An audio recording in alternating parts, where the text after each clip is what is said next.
Нэвтрүүлэгтээ иргэн тавтамал үзэгчтэй. Одоо Улаанбаатар хотод 8 цаг 53 минут болж байна. Нэвтрүүлэг маань шууд амжуулагдсан хүрч байгаа. Өнөөдөр бүгдээрээ нүүрсний талаар нэвтрүүлгээрээ ярилцж байна. За ингээ одоо дараагийн нэг арай өөр асуулт, арай өөр дүрмтэй асуулт дээр бол ирж байна. Тэгээд дөрмийн танилцуулъя. Тэгэхээр хоёр асуулт бэлдсэн байгаа. Асуулт одоо нэг асуулт болгон нэг багт нь бол тавигдаад явна. Тэгээ баг болгон өөрсдөө хариулсан сонголтоо илтгэл тавих байдлаар үзэгчдэд итгэл үнэмшил төрүүлээд эргээд тэр асуултынхаа одоо дагуу өндөр оноо авахыг зорих нэг ийм агуулгатай. Тэгэхээр намайг яг ингээ яриад эхлэнгүүт юм бавтлагч тэгдэ. Чи жаахан тийм илүү тийм ойлгомжгүйгээр яриад байгаа гэдэг ойлгосон уу? Тийм бүгдээ өөрсдийнхөө баг тус бүр тавьсан асуултад өөрсдийнхоороо хариулаад дараа нь санал таврах шугам нэгдээд тэгээд ер нь бол ихтгэл тавиад үзэгчдтэй мэдээллийг хүргээд тэр сонголтоо сонгуулахыг оролдох. Ийм уу ягаа. За асуулт руу орцгоё. Эхний асуулт баруун багт тавигдчих. Нүүрсийг гүн боловсруулбал бидэнд ямар боломж үүсэх вэ? A. Үйлдвэрлэгч улс болно. B. Дизель түлшний дотоодын хэрэгцээгээ хангана. C. Цахилгаан үйлдвэрлэх боломжтой тул хараат бус болно. D. Ажлын байр л нэмэгдэндээ. За энэ асуулт бол баруун багт тавигдсан учраас бүгдээрээ эхлээд санал хураах шугам нэгдэхээс өмнө сонголтоо та хоёр маань хийх ёстой. Тэгээ дараа нь илтгэл тавих ёстой. Юу гэж бодож байна да? Би бол яг гүн боловсруулъя тий. Нийтлэг нь бол үйлдвэрлэл нэмэгдэн ойлгомжтой. Гэхдээ жоохон монголчууд тодорхой болвол мэргэжлийн өнцгөөс харах юм бол одоо байгаа нөгөө зовлон дээр толгуурлаад хэлэхэд гүн боловсруулна гэдэг нь дизелийн түвш гаргах дээр нь би санал өгсөн зүг байна. Мэдээж хүмүүсээ захилгаан бод үйлдвэрлэн тэр үеийн нүүрснээс бяцлаг гаргаж болно. Тэв. Тийш. Яг тэгэхээр би хэлээд байна л та. Нүүрсийг хийжүүлээд тэгээ хийнээс амик гэдэг юм ялгаа тэндээс бордоо гаргаад бордоог нь нөхөр идээд сүүнээс нь бяцлаг. Тийм байх тийм шууд идэх юм гаргаад ирлээ гэж одоо. Тийм технологи үүссэн байх таа. Тийм гүн боловсруулаад ийм олон үе шатыг одоо Хоёр манд зүйл аллыг сонгоно юм. энэ дээр бол дөрвөн хариултнаас энэ улаан боёо цахилгаан үйлдвэрлэх боломжтой гэдэг энэ бол зөвхөн түүхийн нүүрсээсээ цахилгаан гаргаж болно шүү дээ. Тэд Ажлын байр бол мэдээж боловсруулж байгаа үйлдвэр байгаа юм чинь нэмэгдэнэ. Тэгээд үйлдвэрлэгч улс болно гэдэг бол мэдээж те. Гэхдээ энэ ногоон дизель түлшний дотоодын хэрэгцээгээ хангана гэдэг дээр хариуллаа да. Тий. За тэгвэл сонголтоо хийгээд тий. дизелийн түвшээ боловсруулаад ингэчих юм бол сайд нь колонк дээр очиж шалгахгүй болчихно гэж бодоод ингэ. Ямар ч гэсэн л одоо түлш бол бензин Нүүрсээс бол дизель түвш. Багал орж ирээ дайнтай. Та спич хийсэн дээр бах тий. Тэгээ. За тэгвэл За тий. Ер нь нөгөө нүүрс чинь C байгаа, ус төрөгч байгаа. Тэгээ хүчил төрөгч. Энэ гурыг л хийм болчвол газ болоод, шингэн болчвол түлш болоод, тэгээ хатуу байвал нүүрс. Тэгээ бүр хатуу болох юм бол алмаз байгаа шүү дээ, тий. Зөвхөн C-гээр байвал. Яг. Тэгээ өөр нэмж 1 минутын хугацаа тань болгож байгаа. Өөр нэмж хэлэх зүйл айлаас өмнө нь ярьж болж байна. Тийм би хариултаа шууд цагаа хэлүүлж болж байна. Өөр бас нэг боломж байгаа. Гэхдээ нүүрс төрөгч бас гарах боломжтой. Жишээ нь Японы Toyota компани нүүрсийг ус төрөгч гарах боломжтой.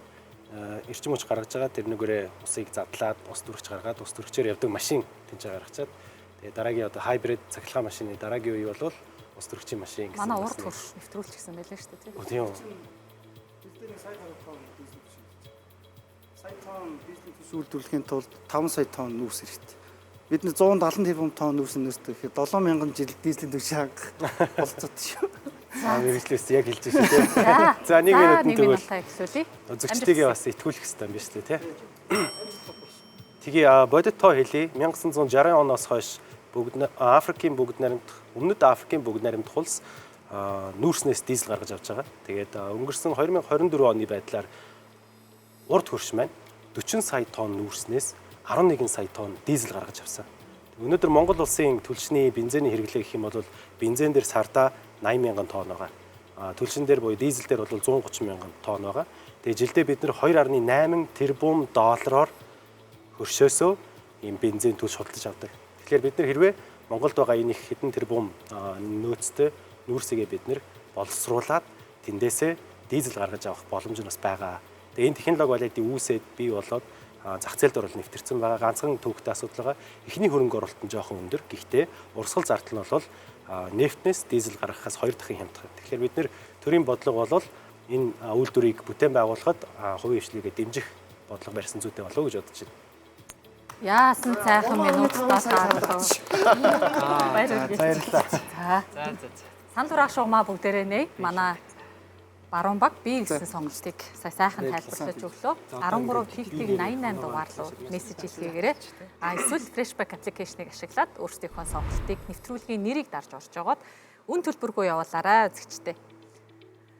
Яа юу гэж бодож байна та? Та хоёр маань арай хариултаа сонгох болоогүй байсан юм да. За яах вэ? Сая ихтлийг сонсоод шууд тэгтлээ нүлээ. Амар юм байна ингээд. Ерөөсөө. Энэ тоомог одоо шууд цээжлээд байж байгаа. Бас тэ нөө түрш хомсдоодохоор бид хэд бүгдээрээ л судалсан л та. Тусдаа л хэлж байна. Гэрийн болохоор өнөөдөр л яг нөгөө барс өрсөлдөгч баг болсон болохоос биш бас одоо Лука гişүний хүндэлж бас боловсралтай энэ салбарын бас одоо улс төрийн салбарт байгаа нэлээд ирээдүйтэй нэлээд итгэмжит хүн учраас бас сая бол тэрэнд нь бас нэлээд автаж хариултыг сонгоо 30 секундэд явж исэн чинь ногооноо дарсан. Тийм бүрээс баг энэ чинь түүхээ өөрөнд дарах гээд тахт ингээ бойл гэж байна. Баг анх удаа эрэгтэй хүнийг дэмжиж санддаг гэж байгаа тийм. Бодлоо ингэж өргөсөн байж та. Эрэгтэй эмэгтэй Зөв юм ярьж байгаа үнийг л дэмжин тий. Тэгээ яг нөгөө нэг миний хувьд жишээ нь бас салбарын хүн биш болохоор яг гүн боловсруулалт тэгэхээр бүрэн төсөөлөхгүй ангууд мэдээлэлтэй одоо энэ салбарын мэдээлэлтэй хүн билэнгууд надад бол нэлээд ихтгэл төрүүлж тэрийг сонгоё гэсэн бодол төрсөн. Нөгөө угаасаа хоёр талынх нь хариулт нь нэлээд ерөнхий санагдаад тэгээ илүү хоёр талын гэдэг нь үйлдэл A болон D-ийн хэтэрхий нэлээд бодит тэгтээ нэлээд ерөнхий санагцсан. За буруу хариулт байхгүй л дээ тийм. Монголчууд маань дотооддоо дизель туш үйлдвэрлэдэг болчвол хичнээн сайхан тийм. Яг нөгөө салбарын яамд нь ажиллаж байсан хүний хувьд хараат ажиллагааны талах шиг хэрэглээтэй зүйлээ тийм. Хараат ямар олон жил яваавэ л гэж байна. Тука юу гэж бодоод санал нэгдсэн чи. Яг тантай яг адилхан тийм. Тэгээд 30 секунд сонсоод за шууд шийдвэр гаргасан. Хоёр юм байна. Итгэн өнөмшүүлэх чадвар өндөр байсан байна. Нөгөө багийн хүний тий. Хайлаа бүд гурыг магтаж байгааг сонсохгүй байх шиг байна одоо. Тэгээд юу юм бэ л дээ. Нөгөө C хариултыг нь зөвөр сонирхоод харж исэн. Тэгтээ бэлдээд. Тэгээ цахилгаан угаасаа л бид нар нүрсээр одоо цахилгаанаа үйлдвэрлэж штэ тий. Тэгээ нөгөө коксын үйлдвэр баригдаж байгаа шүү дээ тийм.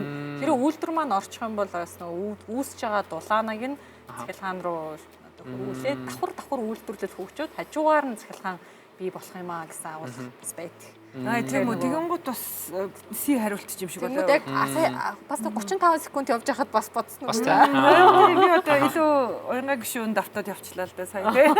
Гэхдээ тэгээд яг нүүрсний цахилгаан станцууд бол хэрэг ер нь нүүрсний хэрэглээ буурна гэж боддгоо юу гэж ер нь солонгос яа хий юу аха тэгэхээр яг нөгөө нүүрсээ хоёр хаваад те нэг нь болохоор хүрэн нүүрс нөгөөт нь болохоор кокших нүүрс хүрэн нүүрс нь бол ингээд цахилгаан үйлдвэрлэж байна те гэхдээ хүрэн нүүрсээрээ цахилгаан үйлдвэрлэхээс альтернатив зөндөө олон өөр бас цахилгаан одоо үйлдвэрлэх боломжууд байгаа тийм ч учраас ингээд дэлхийд даяараа нөгөө Парис аккордын дараа ч гэсэн ерөөхдөө яг хүрэн нүүрсний одоо эрэлт гэх юм уу те дэлхийд даяар эрэлт бол тодорхой хэмжээгээр бол багасж байгаа тэгэхээр багасах гэж бол тийм хандлагатай болов гэж бодол зүгээр өөрийн зүгээс бодож байна нөгөө тал дээрээ бол кокших нүүрс чинь болохоор эцсийн бүтээгдэхүүн болохоор гангийг хайлуулж байгаа те тэгэхээр ганг бол байнгын одоо үйлдвэрлэгдэж байна. За тэгээд одоо ингээд технологи хөгжөөд зөндөө олон дата центр баригдаад зөндөө олон юмнууд ингээд үйлдвэрчд явж байгаа болохоор кокших нүүрсний бол одоо эрэлт бол унахгүй байх гэж бодож байна. Тэгэхээр нөгөө нэг аль нүүрснээсээ нэг нь унаад нэг нь өсчиж магадгүй тийм. Одоо бид нар чинь урд хурсмал тийм.